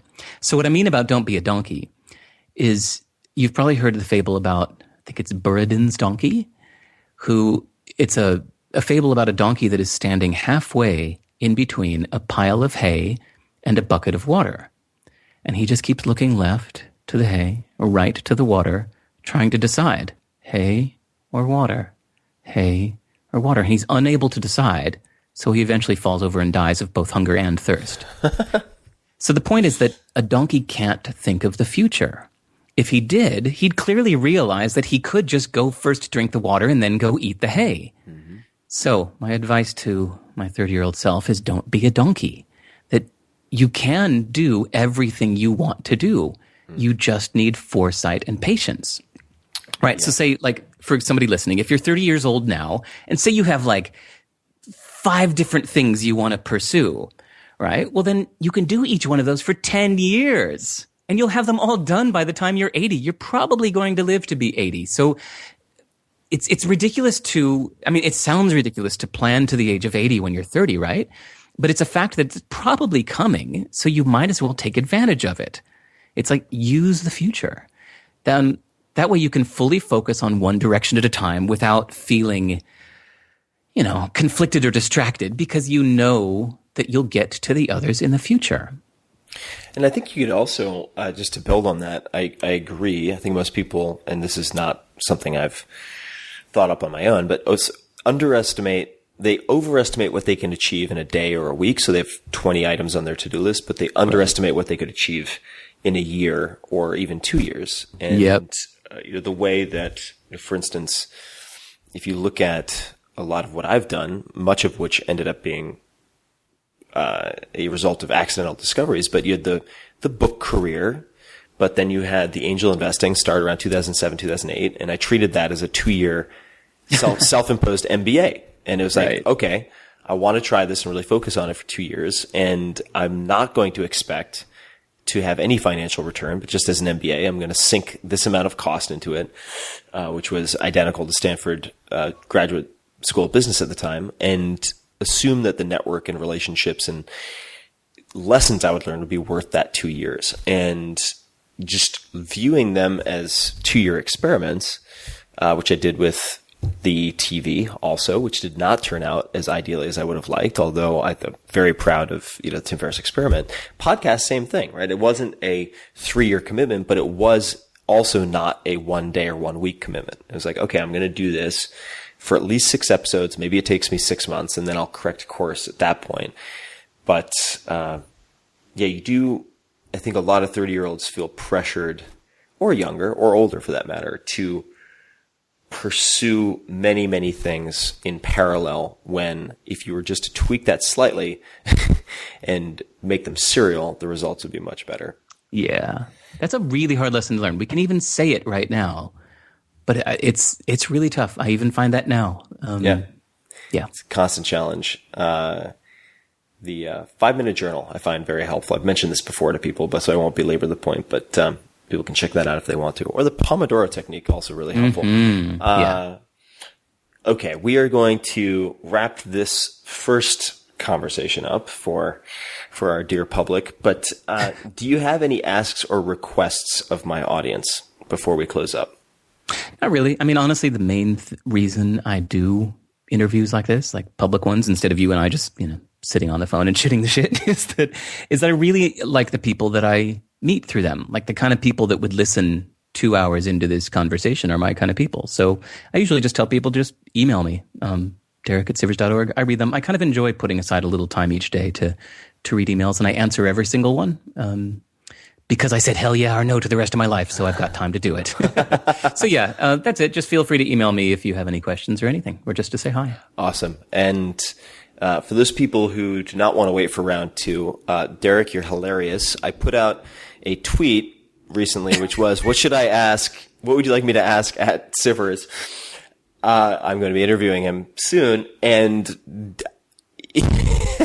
I couldn't ask any of them because you went online and basically answered all of them on Twitter. So if you search @TFerriss, 2 R's, 2 S's, and @Sivers, you will see, or you could just look at my tweet and the various responses, and then Derek's responses to almost all of them. You can get an encore performance. And I just had I had the feeling we probably weren't going to get to all of those questions, so better to answer them with a tiny punchline. Oh no, no, fantastic. Well, Derek, as always, so much fun to jam. We need to spend more time in person soon, and thanks so much for taking the time. Of course, thanks. All right, and everybody listening, thank you all for listening. Redundancy of department redundancy. And the show notes, as always, you can find for all episodes at 4hourworkweek.com/podcast. For this episode specifically at 4hourworkweek.com/Derek.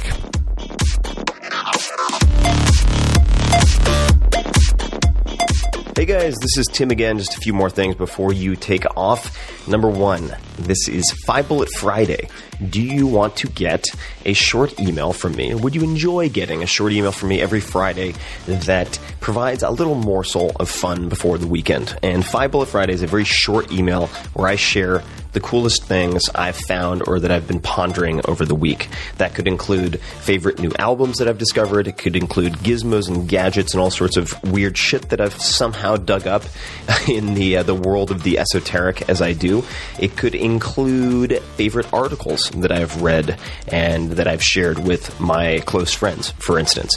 And it's very short. It's just a little tiny bite of goodness before you head off for the weekend. So if you want to receive that, check it out. Just go to 4hourworkweek.com. That's 4hourworkweek.com, all spelled out, and just drop in your email, and you will get the very next one. And if you sign up, I hope you enjoy it.